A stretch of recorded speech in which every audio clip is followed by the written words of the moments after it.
Hello यार, आज अपन देखेंगे deflection and slope by Macaulay's method. So this method is a method of singularity function और इसे मकाउली ने इंट्रोड्यूस किया था 1919 के अंदर. So we have to use the equation like this. तो मैं आपको बताऊंगा कि कैसे एग्जैक्टली इसको अप्लाई करना है. उससे पहले समझ लेते हैं कि ये एक्चुअल में डिफाइन कैसे किया गया है. तो use one equation that contains a singularity or half range function which describes the entire beam deflection. मतलब बीम के अंदर अलग अलग क्रॉस सेक्शन के अक्रॉस मोमेंट देखने की बजाय हम एक जनरल पॉइंट जो कि एंड पॉइंट होगा एंड से पहले वहां तक देख लेंगे और उसको पूरी इक्वेशन में इंक्लूड कर देंगे. वो अभी मैं आपको बताऊंगा. अगर आपको नहीं समझ में आया तो मैं आपको बताऊंगा अभी कि ये कैसे होगा. तो जैसे फॉर एग्जाम्पल से समझते हैं. एग्जाम्पल है, एक बीम बना दी, इसके ऊपर यूडीएल है 4.5 मीटर तक, बी से सी 1.5 मीटर है और सी से डी 2.5 मीटर है. ठीक है. तो अभी मोमेंट जो है वो कैसे डिफाइन करेंगे. मोमेंट अगर किसी भी पॉइंट के ऊपर होगा तो अपन m into x minus A raise to the power 0, ये आपको हमेशा ध्यान में रखना है. इसको ऐसे ही लिखना है. ये x जो ट्रायंगुलर जो आपको दिख रहा है, ये सिंगुलैरिटी फंक्शन, इस पे मत जाइए. इसको एक ब्रैकेट की तरह ट्रीट कीजिए. बस इसमें एक खास बात है कि अगर x माइनस ए 0 से छोटा है तो वो 0 हो जाएगा, नेगेटिव नहीं होगा. क्योंकि x माइनस ए जो है वो अगर 0 से छोटा आ रहा है तो वो 0 हो जाएगा. अगर ये ग्रेटर देन 0 है तो ये सिंपली ब्रैकेट में कन्वर्ट हो जाता है. ठीक है.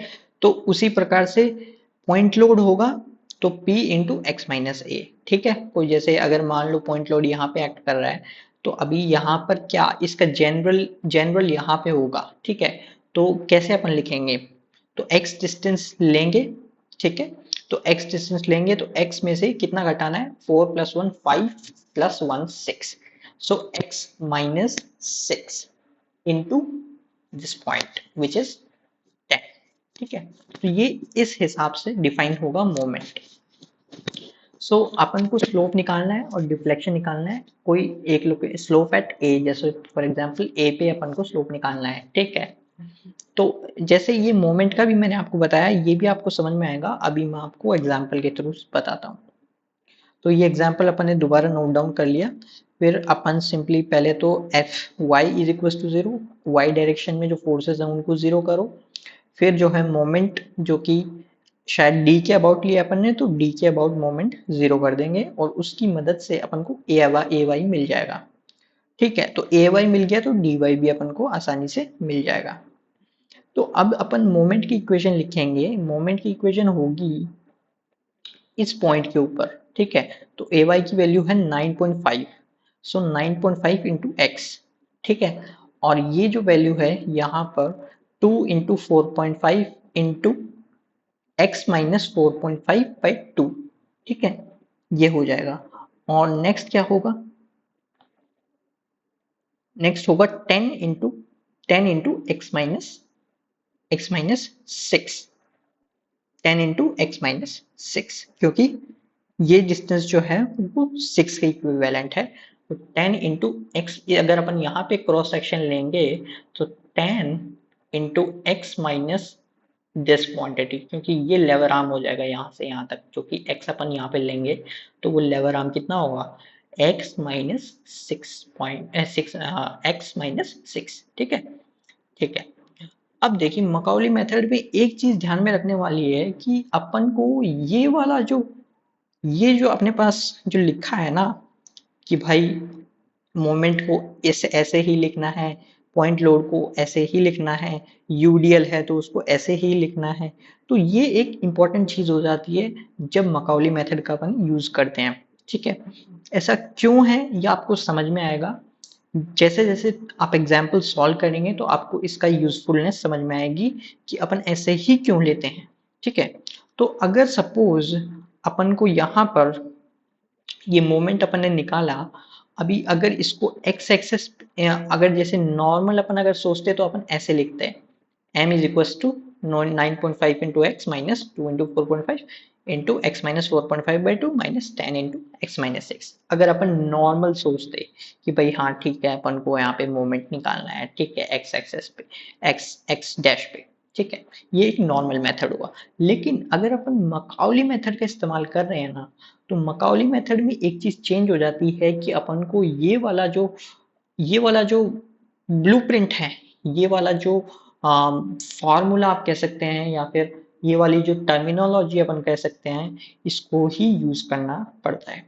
ठीक है, तो अब इसको यूज करने के लिए आप ये एक चीज देख रहे होंगे कि x माइनस ए, तो यहाँ पर a कोई भी पॉइंट हो सकता है, ठीक है, वैसे ही M P into x minus a कोई भी पॉइंट हो सकता है, वैसे ही यहाँ पर x माइनस ए इंटू, ये लिखा कैसे है, ये लिखा है w into x minus a by two into x minus a. ठीक है, ऐसा क्यों है, क्योंकि अपन को पता है कि लेवर आर्म यूडीएल का हाफ डिस्टेंस के अंदर ही आता है।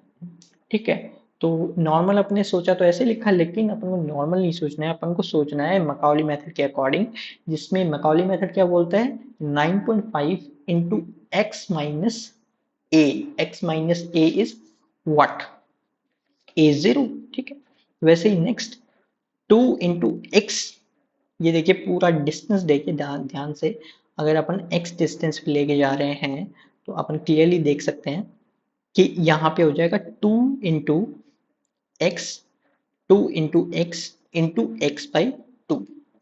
फिर अपन नेक्स्ट देखेंगे 2 इंटू ये वाला जो एक और जो है अपने पास यूडीएल दिया हुआ है, क्योंकि अपन इसको इसके साथ कैंसल आउट करना चाह रहे हैं, तो ये जो है, ये वाला जो यूडीएल है वो इंटैक्ट रहेगा, ये दोनों एक दूसरे को कैंसिल कर देंगे। अपन ऐसा इसलिए कर रहे हैं ताकि अपन मकाउली मेथड का जो टर्मिनोलॉजी है उसको रिटेन कर पाए। ठीक है, तो वैसे ये 2 into x minus 4.5 into x minus 4.5/2। ठीक है, एक्स माइनस 4.5 डिवाइडेड बाई 2। ठीक है, ये अपने पास ये तीन टर्म आ गए। अब चौथा टर्म क्या है, ये आ जाएगा 10 इंटू एक्स माइनस 6। ठीक है, वही अपन ने यहाँ पे लिखा है। अब बेसिकली अपन को पता है कि E I into d two y by d x square is equal to M. ठीक है, तो उसी तरीके से अपन इसको ऐसे लिख देंगे, और इसको एक बार इंटीग्रेट करेंगे तो अपने पास C1 कांस्टेंट आएगा। ठीक है, फिर अपन दूसरी बार इंटीग्रेट करेंगे तो C2 कांस्टेंट आएगा। C1 and C2 are constant of integration. और अपन को पता है कि x इक्वल टू जीरो पे y इक्वल टू जीरो होगा। क्यों होगा वो आप देख लो, यहाँ पे सपोर्ट है x इक्वल टू जीरो, तो यहाँ पर कोई भी डिफ्लेक्शन नहीं आएगा। सपोर्ट पे कभी भी डिफ्लेक्शन नहीं आ सकता, मतलब deflection in the sense displacement, angle आ सकता है लेकिन डिस्प्लेसमेंट जो है वो जीरो होगा। यहाँ पर भी वही सीन है, तो ये बाउंड्री कंडीशंस कहलाती हैं, और इन बाउंड्री कंडीशंस को यूज करके अपन बोल सकते हैं कि C2 इज जीरो। वैसे ही x इक्वल्स टू 8.5 पे देखेंगे, जो कि एंड पॉइंट है, उस पे वैल्यूज पुट करेंगे और सॉल्व करेंगे तो अपने पास C1 की वैल्यू आएगी 68.79। ठीक है, अभी ये जो इक्वेशन है, सारी जो इक्वेशंस आई, इसमें C1 और C2 की वैल्यू पुट करेंगे। C2 तो जीरो हो गया अपना, C1 अपने पास 68.79 आ रहा है, तो ये अपन जब इसमें पुट करेंगे C1 की वैल्यू, तो अपने पास डिफ्लेक्शन की पूरी कंप्लीट इक्वेशन आ जाएगी, जो जिसकी मदद से अपन इसका मैक्सिमम डिफ्लेक्शन, इसका एंगल एट पॉइंट ए जो कि अपन dy बाई डी से निकाल पाएंगे, एंगल एट पॉइंट बी, ठीक है, जो एंगल फॉर्म करेगा वो अपन इसी dy बाई डी की हेल्प से निकाल पाएंगे। ठीक है, x की जस्ट वैल्यू पुट करो और आंसर आपको मिल जाएगा। That's it for the video, see you in the next one, till then take care, bye bye.